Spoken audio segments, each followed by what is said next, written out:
Digital के साथ मैं हूं अनम मंजूर हुसैन।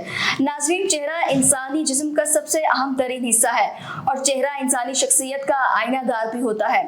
और आजकल बहुत से लोग चाहते हैं कि हम एक दूसरे से ज़्यादा खूबसूरत नजर आए। इनफैक्ट ये देखने में आया कि माशरे में एक दूसरे से ज़्यादा खूबसूरत नजर आने की दौड़ लगी हुई है। हर शख्स, खा वो मर्द हो या औरत, चाहता है कि हम दूसरे से ज़्यादा खूबसूरत नजर आए। लेकिन अब चेहरे को खूबसूरत बनाने के लिए मसनूई तरीके भी आ गए हैं, जिनमें बोटॉक्स है, फिलर्स है, फेशियल के बहुत से ट्रीटमेंट्स हैं, रंग गोरा करने वाले इंजेक्शंस हैं और इसके अलावा और भी बहुत सारे ट्रीटमेंट्स हैं। और ख़वातीन में तो रंग गोरा करने की, इंजेक्शन लगवाने की जुस्तजू ख्वाहिश इतनी ज़्यादा है कि ये तो कैंसर की तरह फैल रहा है। ये ख्वाहिश कितनी फ़ायदेमंद है, ये इसके कितने नुकसान हैं, आज इस पर हम अपने प्रोग्राम करेंगे। हम मौजूद हैं एक एस्थेटिक क्लिनिक में और हमारे साथ मौजूद हैं डॉक्टर सुंबल सज्जाद, जो कि एस्थेटिक फिजिशियन हैं। अस्सलाम वालेकुम। वालेकुम सलाम। कैसी हैं आप? ठीक ठाक अल्हम्दुलिल्लाह, आप सुनाइए? मैं भी ठीक हूँ अल्हम्दुलिल्लाह। और इसी के साथ तशरीफ फरमा है डॉक्टर इकरा खान, जो कि वो भी एस्थेटिक फिजिशियन है। अस्सलाम वालेकुम। कैसी हैं आप? अल्हम्दुलिल्लाह, ठीक है। अल्हम्दुलिल्लाह, मैं ठीक हूँ। सबसे पहले डॉक्टर सुंबल, आपकी तरफ आना चाहूँगी कि आप ये बताइएगा अपने बारे में कि आपकी तालीम कहाँ से है, आप फिर एस्थेटिक की तरफ कैसे आई? सबसे पहले मैंने अपनी मेडिकल की डिग्री और हाउस जॉब जो है वो पाकिस्तान से कंप्लीट की। उसके बाद मैं थाईलैंड चली गई। वहाँ पे जाके मैंने एस्थेटिक की फेलोशिप कंप्लीट किया American academy of aesthetic medicine से। फिर फर्दर स्टडीज़ में जैसे स्टेम सेल्स हो गया, एक्सोसोम हो गया, वो मैंने किए हैं academy of aesthetic and regenerative medicine से। फिर उसके बाद हम प्रैक्टिस में आ गए पाकिस्तान में और फिर आपके सामने। कितने साल हो गए आपको यहाँ पर? तकरीबन 3 इयर्स हो गए हैं हमें यहाँ पे। एस्थेटिक की तरफ अब लोगों का रुझान बहुत ज़्यादा है, तो ये अब फायदेमंद हुआ आपका या पहले से ही आपने डिसाइड किया था कि इस तरफ आना है? पहले से ही डिसाइड था, माइंड में था। फिर आहिस्ता आहिस्ता जाहिर सी बात है जैसे जैसे टाइम गुजरता गया, मैं ये चाहती थी कि जब भी मैं इस फील्ड में हूँ तो फुल प्रैक्टिस के साथ आऊँ और एक्सपोजर हो मुझे हर तरह के पेशेंट को डील करने का और हर तरह का जो है प्रोसीजर करने का स्किल डेवलप हो जाए। उसके बाद फिर मैं आऊँ। फिर आहिस्ता आहिस्ता जब हो गई तो फिर साथ साथ आप चल रहे हैं। ठीक है, साथ में डॉक्टर इकरा भी तशरीफ फरमा है। डॉक्टर साहब, आप ये बताएं कि आपकी तालीम कहाँ से है, एस्थेटिक की तरफ कितना टाइम हो गया आपको आए हुए? मेरी भी ग्रेजुएशन इन हाउस जॉब हमने यहीं पाकिस्तान से कंप्लीट की। उसके बाद एस्थेटिक्स की तरफ आ गए। एस्थेटिक्स के American aesthetic of association and regenerative medicine से हम लोगों ने एस्थेटिक के कोर्सेज किए हैं। फिर उसके बाद अपना काफ़ी 3 इयर्स हो गए हम लोगों को इस फील्ड में। फिर अपना एस्थेटिक क्लिनिक हम लोगों ने बिल्ड किया और आपके सामने अब सर्विसेज दे रहे हैं पेशेंट को अपने पूरे स्किल्स के साथ। कितना टाइम हो गया आपको यहाँ पर? 3 इयर्स में। ठीक है, मतलब ये कोर्सेज होते हैं, ट्रेनिंग एंड कोर्सेज वगैरह कंप्लीट करके। ठीक है। डॉक्टर सुंबल, अब आपकी तरफ आना चाहूँगी। मैं चाहती हूँ कि आप ये बताएं कि ऑब्वियसली लोग एस्थेटिक की तरफ बहुत ज़्यादा इन्वॉल्व हो रहे हैं। लोग चाहते हैं कि हम खूबसूरत नज़र आएँ, हमारी नाक पतली हो जाए, हमारे जो लिप्स हैं वो पाउडरी हो जाएं, क्योंकि आजकल इस चीज़ का ट्रेंड है। और भी बहुत सारे प्रोसीजर्स हैं जो एस्थेटिक में अवेलेबल हैं। सबसे पहले तो आप हमें ये बताएं कि लोगों का रुझान किस तरफ है? सबसे ज़्यादा हमारे पास जो पेशेंट आते हैं वो अनवांटेड हेयर ग्रोथ के साथ आते हैं। आपको पता है आजकल ये वाला मसला जो है वो हर दूसरे बंदे के साथ है। हाँ, क्योंकि हम बहुत केमिकल वाली क्रीम्स यूज कर रहे हैं, नाइट क्रीम्स गोरा रंग करने के लिए, उसकी वजह से बहुत ज्यादा मेलास्मा का इशू हो रहा है। स्किन जो है वो थिन हो रही है, काफ़ी ज़्यादा बहुत पतली हो जाती है स्किन। उसके अलावा एक्नी के बहुत सारे पेशेंट्स हमारे पास आ रहे हैं, एक्नी स्कार्स के साथ बहुत ज़्यादा आ रहे हैं। उसके बाद फिर ये है कि 100 में से 30% लोग ऐसे हैं जो ग्रेसफुल एजिंग की तरफ जाना चाहते हैं। वो बोटॉक्स, फिलर, थ्रेड्स इस तरफ जाना चाह रहे हैं। ठीक है। अच्छा, सबसे पहले हम बोटॉक्स या फिलर की तरफ आते हैं, क्योंकि इसका भी रुझान बहुत ज़्यादा है। हर शख्स ही चाहता है कि वो इस तरफ आए और बहुत से लोगों ने करवाया भी है। लेकिन हमने देखा कि मेजोरिटी में लोग जो करवाते हैं ना वो सेटिस्फाई नहीं होते। वो कहते हैं कि भाई जितना हम सोच रहे थे कि इतना खूबसूरत होगा वैसा नहीं होता। अक्सर लोग कहते हैं, उन्होंने शिकायत की, मैंने खुद उनकी शिकायत पढ़ा कि जब हम लिप फिलर करवाते हैं तो लिप्स आई थिंक सोजन आ जाती है, उनमें स्वेल हो जाते हैं और कहा जाता है कि कुछ टाइम के बाद ये स्वेलिंग खत्म हो जाएगी। लेकिन उनका ये शिकायत है कि वो स्वेलिंग खत्म नहीं हुई और उनके लिप्स वैसे ही बड़े हैं। तो ये कैसे हो सकता है? अच्छा, अगर इतना इसके नुकसानात हैं तो फिर लोग इस तरफ क्यों आते हैं और ये प्रोसीजर क्यों इतना ट्रेंडिंग पे है? सबसे पहले बेसिक बात ये है कि आपने सबसे पहले तो किसी ऐसे एस्थेटिक फिजिशियन के पास जाना है जो स्किलफुल हो, जो वाकई करना जानता हो, जिसको वाकई इस बारे में नॉलेज हो कि वो जब आपका करें तो साइड इफेक्ट्स की तरफ ना जाए। ठीक है, ये सब जो आप बता रही हैं कि मतलब ज़रूरत से ज़्यादा बड़े हो गए लिप्स या प्रॉब्लम हो गई, स्वेलिंग हो गई, ठीक है, तो इस वजह से है कि स्किलफुल हैंडलिंग नहीं हुई उसकी। ठीक है, एक जब आप स्किलफुल एस्थेटिक फिजिशियन के पास जाते हैं तो फिर ये वाले प्रॉब्लम नहीं फेस करनी पड़ती। और दूसरी बात देखिए, अल्लाह ताला ने हर इंसान को परफेक्ट बनाया, मुकम्मल बनाया, ठीक है। हमने क्या करना होता है कि अल्लाह ताला की बनाई हुई खूबसूरत चीज़ की खूबसूरती में थोड़ा सा मजीद इजाफा करना, इसको इनहेंस करना है। हमने ये नहीं करना कि हमने एक बिल्कुल डिफरेंट पर्सन खड़ा कर देना है, हमने उसी को मजीद खूबसूरत बनाना है। तो हमने एक लिमिट तक करना है। मतलब कुछ लोग होते हैं ना, वो एक्स्ट्रा नहीं, और फिलर लगाएं और फिलर लगाएं, हमें यहाँ पे इस तरह चाहिए, इस तरह चाहिए। देखिए, अगर आप ज़्यादा छेड़छाड़ करेंगे तो फिर आप जाहिर सी बात है कि वो उसके साइड इफेक्ट्स भी सामने आएंगे। आपने एक लेवल तक हम कर सकते हैं उसे मेंटेन, उसके बाद आपने नहीं करना। मतलब एक लिमिट से आगे आपने इनहेंस नहीं करना। एक चैलेंजिंग फील्ड है, बहुत से पेशेंट्स आते होंगे, आपको ऐसा क्या लगता है पेशेंट्स में क्या चीज़ें ज़्यादा डिसलाइक करती है? बेसिकली मोस्टली आजकल जो मिलाजमा के पेशेंट्स आ रहे हैं वो है कि मोस्टली पेशेंट्स चाहते हैं कि हम थोड़े से गोरे हो जाएं, जो पिगमेंटेशन है वो ख़त्म हो जाए, हमारे स्कार्स चले जाएं। और ज़्यादातर पेशेंट इसी कंप्लेंट के साथ आते हैं कि हमें बस गोरा रंग चाहिए। आपको पता है एशिया में ये बहुत ट्रेंडिंग पे है कि हमें बस गोरा रंग चाहिए। तो इससे ज़्यादा ज़रूरी ये चीज़ है कि आपकी स्किन हेल्दी होनी चाहिए, ग्लो करनी चाहिए, ठीक है। ये मेन हमारा फोकस होना चाहिए बजाय इसके कि हमारा गोरा रंग हो। लिप फिलर्स एक ही सेशन में हो जाता है या इसके भी सेशन होते हैं? इसका यह है कि हम एक फॉलोअप देते हैं कि पहले हम मतलब हाफ करते हैं, जैसे लिप फिलर एक सेशन में हमने किया, उसके बाद हम 15 डेज के बाद उनको दोबारा बुलाते हैं कि अगर कहीं टचअप की जरूरत है तो हम दोबारा वो टचअप कर देते हैं। तो ये परमानेंट होता है? नहीं, इसका 1 से 1.5 साल तक रहते हैं तकरीबन। 1 से 1.5 साल में वो वापस अपनी जगह पे आ जाते हैं? वापस अपनी जगह पे और अगर कोई करवाना चाहे तो 1 से 1.5 साल बाद दोबारा उसको करवाएगा? जी, वो तो इसका कोई परमानेंट नहीं है इलाज? देखिए, परमानेंट की तरफ जाए तो कॉम्प्लिकेशंस भी फिर परमानेंट होती हैं, ठीक है। तो ये सबसे बेस्ट है कि ये वाला जो 1 से 1.5 साल के दरमियान में कि वो ठीक रहता है। कि मतलब आपके पास परमानेंट वाला प्रोसीजर भी है या सिर्फ सर्जरी का ही है? एक सर्जिकल परमानेंट होता है, लेकिन अगर हम फिलर की तरफ परमानेंट जाए ना तो वो जो है FDA अप्रूव नहीं है। ठीक है। अच्छा मैडम, ये बताएं कि बहुत सी नाइट क्रीम्स लगाने की वजह से हमारे फेस पे हेयर ग्रोथ बहुत ज़्यादा हो गई। सबसे पहले तो इसकी वजह क्या है? वो नाइट क्रीम में ऐसा क्या है कि अगर कोई लेना चाहे तो उसको अवॉइड करे, वो पढ़ कर ले कि इसमें ये चीज़ मरकरी और आई डोंट नो कि वहाँ पे क्या क्या चीज़ें होती हैं जिससे हमारी हेयर ग्रोथ ज़्यादा हो जाती है? अच्छा, नाइट क्रीम्स में हम ये बगैर देखिए ले लेते हैं, जिसकी वजह से उसमें अमोनिया भी बहुत ज़्यादा होती है, मर्करी ज़्यादा होती है। वो हमारी स्किन को ब्लीच कर देते हैं और हमारी स्किन को पतला कर देते हैं, जिसकी वजह से एक तो अनवांटेड हेयर हमारे बहुत ज़्यादा हो जाते हैं, मिलाजमा का खतरा बहुत बढ़ जाता है। और दूसरा एक और रीज़न आपको पता होगा कि आजकल के बच्चों की डाइट भी इतनी अच्छी नहीं है कि वो प्रोसेस फूड पे ज़्यादा जोर देते हैं, फास्ट फूड की तरफ जा रहे हैं, ऐसे ही है। और जो ब्रायलर है वो बहुत ज़्यादा, आपको पता है कि वो बिल्कुल सेफ नहीं है, उसमें भी ऐसे इंजेक्शंस वगैरह लगाए जाते हैं कि वो PCOS का खतरा जो है वो भी बढ़ रहा है। जो अनवांटेड हेयर है वो भी बहुत ज़्यादा आ रहे हैं इस वजह से, फूड की वजह से। तो हमेशा आप कोशिश करें कि अपना जो फूड है आप हमेशा हेल्दी लें, जो जैसे फ्रूट्स हो गए, वेजिटेबल्स हो गए, जो अनप्रोसेस्ड फूड है ना वो इस तरह लें, प्रोसेस्ड फूड कम से कम लें आप। ठीक है। आपको लगता है कि लेज़र इसका बेस्ट ऑप्शन है?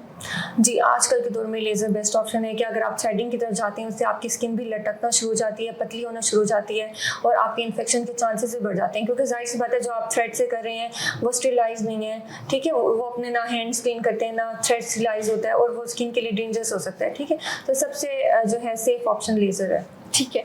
लेकिन लेज़र में सुना है कि आपका बाल मोटा आता है, ऐसा है? ऐसा नहीं, ऑब्वियसली अगर बाल मोटा आएगा तो कोई इस तरफ नहीं आएगा। जी ऐसे ही है, बल्कि ये जो मोटा बाल होता है उसको बहुत जल्दी खत्म कर देता है। बेसिकली ये एक्ट करता है पिगमेंट पे। जैसे अगर जिसका थिक बाल है, जाहिर सी बात है उसमें पिगमेंट भी ज्यादा होगा, तो वो जल्दी आपका मोटा बाल जल्दी चला जाएगा। अब आपने ये डिफरेंशिएट करना है कि आपका ग्रे हेयर है, ब्राउन हेयर है, ब्लैक हेयर है, आपने उस लिहाज से लेजर को सिलेक्ट करना है, ठीक है। अच्छा, लेजर ये इसमें देख के करना पड़ता है कि ग्रे रूट्स पे ये होगा, ब्राउन पे ये होगा? उसके लिए जो नॉर्मल लेजर जैसे हम सोप्रानो या डायोड वगैरह यूज करें वो नहीं होता, उसके लिए स्पेशल ट्रीटमेंट होता है, उसे कहते हैं इलेक्ट्रोलिसिस। तो हम लोग वो करेंगे स्माइल एस्थेटिक्स में।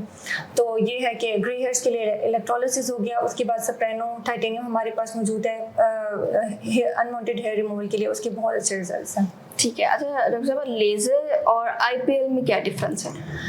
अच्छा, आजकल आपने देखा होगा बहुत ज़्यादा हैंडी मशीन्स आ रही हैं IPL की, छोटी छोटी लोगों ने ली हुई हैं कि अच्छा भाई हम अपने घर में ही जो है वो स्टार्ट कर देते हैं। लेकिन देखिए एक बड़ी मशीन और एक छोटी मशीन में बहुत ज़्यादा डिफरेंस होता है, उसमें वेवलेंथ्स का डिफरेंस होता है, उसमें एनर्जी का डिफरेंस होता है, फ्रीक्वेंसी का डिफरेंस होता है। जो IPL है वो ये है कि लेस एक्सपेंसिव है, यानी कि समझें वो 90% जो हम बड़ी लेज़र मशीन है उससे 90% कम पैसों में मिल जाती है, लेकिन उसकी इफेक्टिवनेस भी वैसे ही कम होती है, 90% उसकी इफेक्टिवनेस भी कम होती है। क्या आपको एक तो बार बार उसका सेशन सेशन लेना पड़ता है। अब जैसे अगर आप सोप्रानो का एक सेशन ले लें और आईपीएल के आप 10 सेशन लें, वो इक्वल होंगे, ठीक है। और इसके अलावा आईपीएल में बर्न का चांस भी होता है कि आपने किया, आपको पता नहीं चला, आपने थोड़ी ज़्यादा एनर्जी कर दी, बर्न का चांस भी बढ़ गया। अगर आप जैसे सोप्रानो की तरफ जाएँ तो वहाँ पे बर्न का चांस भी कम होता है और पेनलेस होती है सोप्रानो। आईपीएल में यह पेन भी हो सकता है। मतलब आप लोगों को सजेस्ट करती हैं कि आप लेजर की तरफ आएं बजाय इसके कि आप वैक्सिंग की तरफ या आईपीएल की तरफ जा रहे हैं। ऐसे ही है। ठीक है। और डॉक्टर इकरा, आपसे ये जानना चाहूंगी कि हमारे पास बहुत से डर्मल फिलर्स आ चुके हैं, कहते हैं कि ये नाबीनापन का वजह बनता है, क्या ऐसा है? अगर आप प्रॉपर वही स्किलफुल अगर आप हैंड पे नहीं गए हैं तो फिर टोसिस हो जाता है, जैसे आईब्रो टोसिस हो जाती हैं, आपकी ड्रूपी आईलिड्स हो जाती हैं, और जैसे ब्लाइंडनेस आप कह रही हैं उस तरह हो जाता है। वही कि अगर आप प्रिकॉशंस के साथ नहीं हैं तो उसका कॉम्प्लिकेशन हो सकती है। ठीक है, फिलर्स। ठीक है। अच्छा ये बताइए कि छाइयाँ खत्म करने के लिए और रिंकल्स खत्म करने के लिए क्या ट्रीटमेंट है? छाइयाँ खत्म करने के लिए देखें मेडिकेटेड फेशियल्स हैं जिसमें हम केमिकल पील अप्लाई करते हैं, ऊपर से डेड स्किन को रिमूव करते हैं, उस पिगमेंट को, मेलानिन पिगमेंट जो कॉज कर रहा होता है छाइयाँ, मेलानिन पिगमेंट को रिड्यूस करते हैं। प्लस ये है कि अगर डीप लेयर्स इन्वॉल्व हैं उसके अंदर तो उसके अंदर हम PRGF की तरफ जाते हैं। PRGF platelet rich growth factor, उसमें डिफरेंट सीरम्स होते हैं जो कि उसके मेलाज्मा के सीरम्स होते हैं, वो हम स्किन के अंदर इंजेक्ट करते हैं, उसके काफ़ी सेशंस रिक्वायर्ड होते हैं। बाकी रिंकल्स की तरफ है तो रिंकल्स के लिए मेडिकेटेड फेशियल्स भी हैं, और साथ में हम बोटॉक्स, अगर एडवांस की तरफ जाएं तो फिर बोटॉक्स एंड फिलर्स 100% काम करता है? 100% ये सारे जितने प्रोसीजर आपने बताए 100% देखिए, एजिंग हमारी डे बाय डे हो ही रही होती है। अब जैसे रिंकल्स का, जैसे मैंने आपको प्रोसीजर बताया कि बोटॉक्स है तो उसकी एक टाइम फ्रेम है, 6 to 7 मंथ्स रहता है, फिर आपको दोबारा से वो कराना होता है। ठीक है। ओपन पोर्स के बारे में हम बड़े परेशान होते हैं कि भाई ओपन पोर्स हो गया, जिसकी वजह से डस्ट चला जाता है, फिर पिंपल्स आ जाते हैं और बहुत सारी स्किन की प्रॉब्लम्स आ जाती हैं। ओपन पोर की वजह क्या है, कैसे ओपन पोर हो जाते हैं? ओपन पोर्स की बेसिक रीज़न ऑयली स्किन का होना, सिबेशियस ग्लैंड, जो हमारा जो ग्लैंड्स होते हैं वो एक्सेस सीबम प्रोड्यूस कर रहे होते हैं, जिससे क्लोग हो जाते हैं पोर्स, डर्ट बिल्डअप हो जाता है, तो इससे हमारे ओपन पोर्स इनलार्ज हो जाते हैं। उसके लिए भी हम ट्रीटमेंट्स प्रोवाइड कर रहे हैं स्माइल एस्थेटिक्स में, जिसके लिए मेडिकेटेड फेशियल है, हॉलीवुड फेशियल है जिसे कार्बन पील फेशियल भी कहा जाता है, उससे आपके इंस्टेंट पोर्स जो होते हैं, जो लार्ज पोर्स होते हैं वो क्लोज हो जाते हैं। प्लस फिर हम माइक्रो नीडलिंग करते हैं, माइक्रो नीडलिंग से भी आपके जो पोर्स होते हैं उनका साइज श्रिंक हो जाता है। ऑयली स्किन भी बहुत बड़ा ही मसला है, तो फिर ऑयली स्किन से बचने के लिए क्या हमें करना चाहिए? उसके लिए भी एक अलग से ट्रीटमेंट होना चाहिए या हम घर पे बैठ के भी इसको फॉलो कर सकते हैं? ऑयली स्किन के लिए देखिए, हम पेशेंट को स्किन केयर देते हैं इस तरह की कि वो जो जैसे फेस वॉश हो गया, मॉइस्चराइजर हो गया, सन ब्लॉक इस तरह का होता है कि वो आपकी ऑयल को कंट्रोल करता है बेसिकली। तो बेसिकली आप skin care plus procedure treatments facial से आप कंट्रोल कर सकते हैं अपनी ऑयली स्किन को। जब से आप इस फील्ड में आए हैं, बिगेस्ट चैलेंज क्या था जब से आपने काम स्टार्ट किया है? पेशेंट्स आते हैं, कुछ अच्छे होते होंगे जिनका बिहेवियर अच्छा होता होगा, कुछ को बहुत से को आप डिसलाइक करती होंगी, क्या चीज़ है जो आपको उनमें अच्छी नहीं लगती? डिसलाइक तो नहीं होता है ना कि पेशेंट को आपको बड़ा मुश्किल लग रहा होता है। एक पेशेंट होता है वो कुछ चाह रहा होता है कि जो आप कहते हैं कि नहीं ये आपके लिए नुकसानदेह है, आप उनको सेटिस्फाई कैसे करती हैं? पेशेंट देखिए ज़्यादातर आते हैं, वो कहते हैं हमें इंस्टेंट रिजल्ट चाहिए।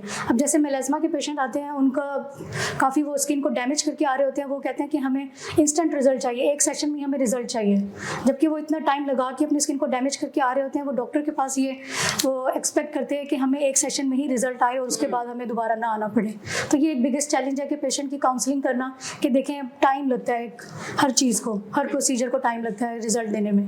तो ये हमारे लिए आई थिंक ज़्यादा बिगेस्ट चैलेंज है। एक्नी के पेशेंट्स हो गए, जैसे मेलाज्मा के पेशेंट्स हो गए, उनको सेटिस्फाई करना कि देखें टाइम लगता है, आप पेशेंट्स के साथ ज़रा वो करें, ये हमारे लिए बिगेस्ट चैलेंज है। ठीक है। अच्छा डॉक्टर साहब, हम लेज़र की बात कर रहे थे, तो लेज़र में हमें भी सेशन चाहिए होते हैं या एक ही सेशन में हम सारा अपना प्रोसीजर कंप्लीट कर लेते हैं?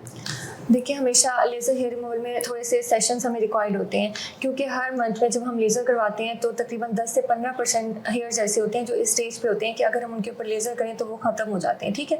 लेकिन बाकी हेयर्स के लिए हमें दोबारा सेशन रिक्वायर्ड होते हैं। कम से कम आपको 4 से 5 सेशंस रेगुलर लेने होते हैं मंथली बेसिस पे। फिर उसके बाद जब आपका गैप आ जाता है, फिर आप अपने हेयर के अकॉर्डिंग, अपनी हेयर ग्रोथ जब आपकी हो रही है तब आप लें सेशन, लेकिन यह स्टार्ट में आपको कंटिन्यू लेने पड़ते हैं सेशंस।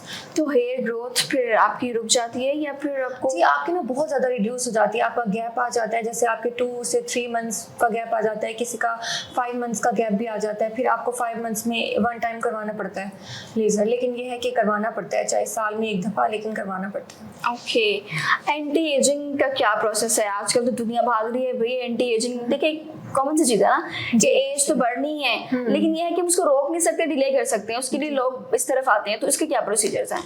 अच्छा, ये हम 3 तरह से डील कर रहे हैं। एक तो हम जैसे ओरल रूट के थ्रू करेंगे, जैसे कि आजकल ड्रिंकेबल कोलेजन्स आ रहे हैं, मेडिसिन आ रही हैं इस तरह वाली, ठीक है, जिनमें अगर इस तरह कुछ पेशेंट्स हैं उनको हम इस तरह डील करते हैं, और कुछ पेशेंट्स होते हैं उनको हम स्किन केयर ऐसी देते हैं जैसे HA के साथ, पेप्टाइड्स के साथ, कोलेजन्स सीरम के साथ, कि वो टॉपिकल लगाएं, अगर वो अच्छी स्किन केयर करें तो उनका मेंटेन रहता है। लेकिन जो एडवांस स्टेज होती है, जैसे आप 40 को क्रॉस करते हैं तो आपकी डीप रिंकलिंग आ जाती है, आपके नेज़ोलेबियल फोल्ड प्रोमिनेंट होना शुरू हो जाते हैं, तो वो बगैर प्रोसीजर के आपके नहीं ठीक हो सकता।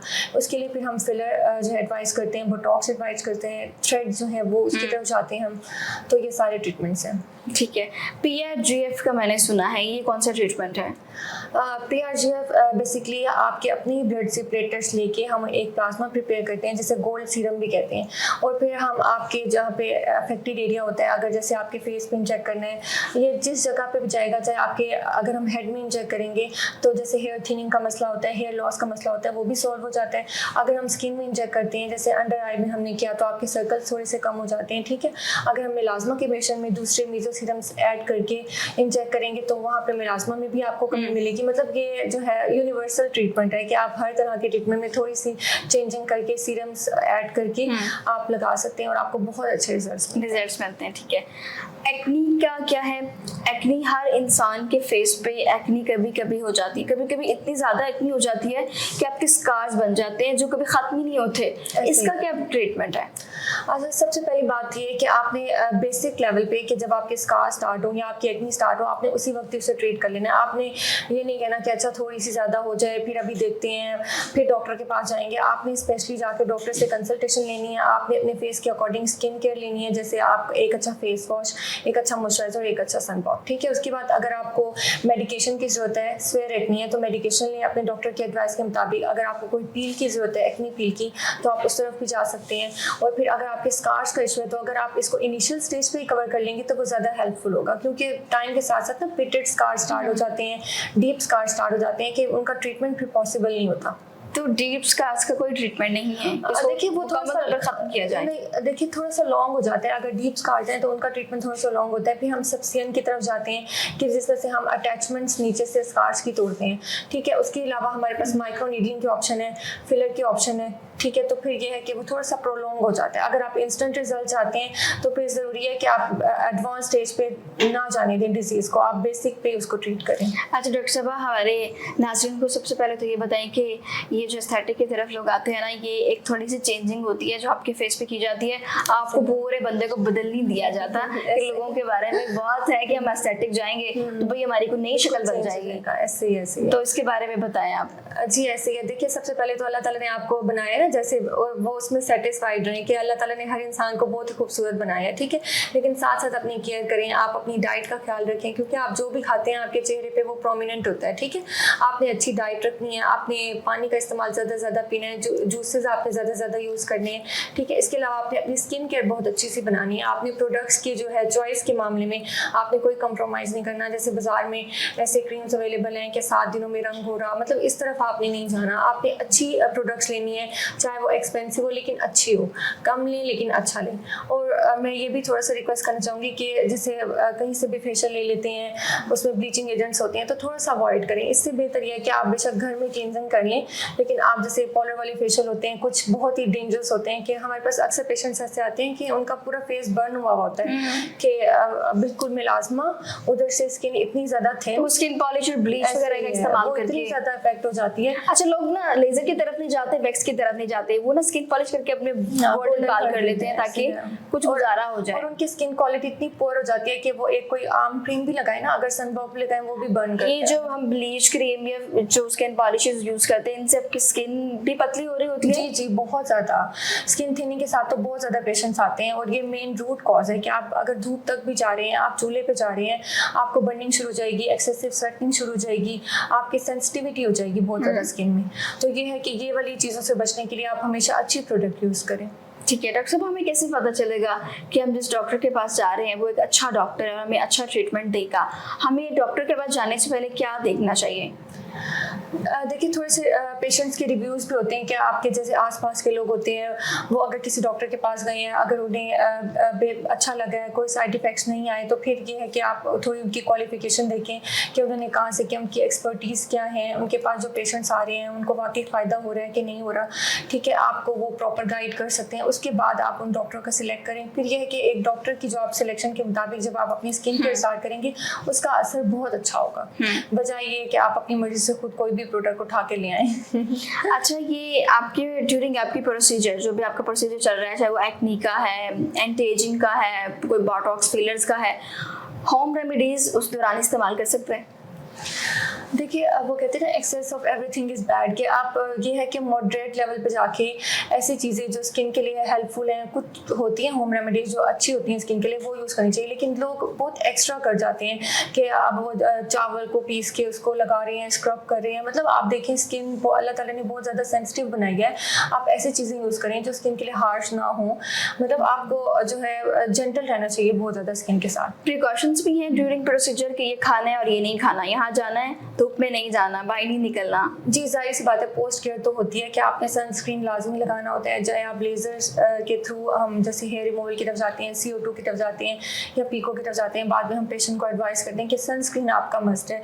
आपने 24 घंटे तो आपकी एहतियात मस्ट होती है कि आपने डायरेक्ट धूप में नहीं जाना, चूल्हे के पास नहीं जाना, थोड़ी सी एहतियातें होती हैं। और खाने पीने में भी, अब जैसे एक्ने का पेशेंट है, हम ये कहते हैं कि ऑयली चीज़ें, जंक फूड, या आपने थोड़ा सा अवॉइड करना है जब तक आपका ट्रीटमेंट चल रहा है। ठीक है, तमाम लोगों के लिए सेम प्रोसीजर है या हम देखते हैं कि मैरिड ख़वातीन के लिए और है, अनमैरिड के लिए और है, या आप सबके लिए एक ही प्रोसीजर है? देखिए, जाहिर सी बात है, जो मैरिड ख़वातीन होती हैं, आगे फिर प्रेगनेंसी वगैरह का भी होता है उनका, तो हम उस लिहाज से उनको ट्रीटमेंट देते हैं। अब जैसे अगर एक्नी की पेशेंट अगर एक अनमैरिड आ जाती है और मैरिड आ जाती है, तो उनके ट्रीटमेंट में थोड़ा सा डिफरेंस होता है कि हम प्रोसीजर में भी फिर कोई ऐसी पील्स यूज़ करते हैं जो उनके लिए डेंजरस ना हो, या ओरल टैबलेट्स भी ऐसी देते हैं जो उनके लिए आगे कॉन्ट्राइंडिकेटेड ना हो प्रेगनेंसी में। ठीक है। अच्छा डॉक्टर साहब, ये बताएं कि ये इस पे लिखा हुआ है हाइड्रा फेशियल एज सिस्टम्स, ये क्या है? अच्छा, ये हमारे पास जो है लेटेस्ट मशीन है, हाइड्रा फेशियल 14-in-1 है। ठीक है, इसमें 14 टूल्स हैं, हर टूल डिफरेंट फंक्शन करता है। जैसे कि अब इसमें सक्शन का टूल है जो कि आपकी जो डेड स्किन की लेयर होती है उसको रिमूव करता है। उसके अलावा हाई फ्रीक्वेंसी टूल है जो आपके स्किन में एक्ने कॉजिंग बैक्टीरियाज होते हैं और हार्मफुल बैक्टीरियाज होते हैं, उन्हें रिमूव करता है। उसके अलावा कोल्ड हैमर है, जैसे आपके ओपन पोर्स रिडक्शन के लिए वो हेल्प करता है। इसके अलावा बहुत सारे RF टूल्स हैं हमारे पास, ऑक्सीजन थेरेपी है, डर्म अब्रेजन है। ठीक है, तो ये डिफरेंट टूल डिफरेंट वर्क करते हैं। ठीक है। चाबी लगी हुई है क्योंकि चाबी से स्टार्ट होती है। अच्छा। और ये हाइपो है अल्ट्रा फॉर्मर 3, इससे बेसिकली जो है चीक लिफ्ट अप हो जाती है, डबल चिन रिडक्शन हो जाती है। जैसे आपकी चीक की सैगिंग हो रही होती है, नीचे की तरफ जा रही होती है, तो ये अपलिफ्ट करती है। अच्छा, अपलिफ्ट होते हैं चीक्स के लिए। हाँ, टाइटिंग के लिए होती है बेसिकली। और वो एक ब्लैक कलर की मशीन है, ये क्या है? ये कौन सी मशीन है? ये कौन सा काम करती है? ये हेयर रिमूवल लेजर की मशीन है। इस वक्त की सबसे लेटेस्ट जो है सोप्रानो टाइटेनियम, जिसके रिजल्ट्स भी काफ़ी अच्छे हैं। यानी कि जैसे अगर आप आम मशीन के 6 सेशंस लेते हैं और इसके 2 सेशंस वो इक्वल हैं। ठीक है, और इसमें आइस हैमर भी साथ ही है जो कूलिंग करता है साथ में, और नंबर ऑफ सेशंस भी इससे काफ़ी कम हो जाते हैं। ठीक है। अच्छा डॉक्टर साहब, आप अपने पेशेंट को लास्ट में क्या मैसेज देना चाहेंगे? मैं ये मैसेज देना चाहूँगी कि सबसे पहले तो आप अपनी डाइट का ख्याल रखें कि अच्छी से अच्छी डाइट लें, कि प्रोसेस फूड थोड़ा सा कम खाएं। उसके बाद अपनी स्किन केयर पे ध्यान दें कि स्पेशली जैसे सन ब्लॉक के बगैर हम अक्सर बाहर चले जाते हैं, या कॉलेज चले जाते हैं, या यूनिवर्सिटी, या घर में भी इवन के आप हों, तो आपने सन ब्लॉक लाजमी लगाना है ताकि आपकी स्किन टैनिंग से बच जाए और बहुत सारे स्किन के और मसाइल से भी बच जाए। ठीक है डॉक्टर इकरा, आप क्या कहना चाहेंगे मरीजों को लास्ट में, क्योंकि पेशेंट फ्लो बहुत ज़्यादा है, तो क्या सजेस्ट करेंगे? मैं ये सजेस्ट करूँगी पेशेंट्स को कि आप टीन एज से ही अपनी स्किन का ख्याल करना स्टार्ट करें, जिसमें बेसिक आप फेस वॉश यूज़ करें, अच्छा सा किसी एस्थेटिक फिजिशियन के पास जाएं और उनसे अपना स्किन के मुताबिक जो है ना वो face wash, moisturiser and sunblock, teen age के लिए यही अनफ है कि वो एक अच्छा सनब्लॉक यूज़ करें एंड फेस वॉश यूज़ करें।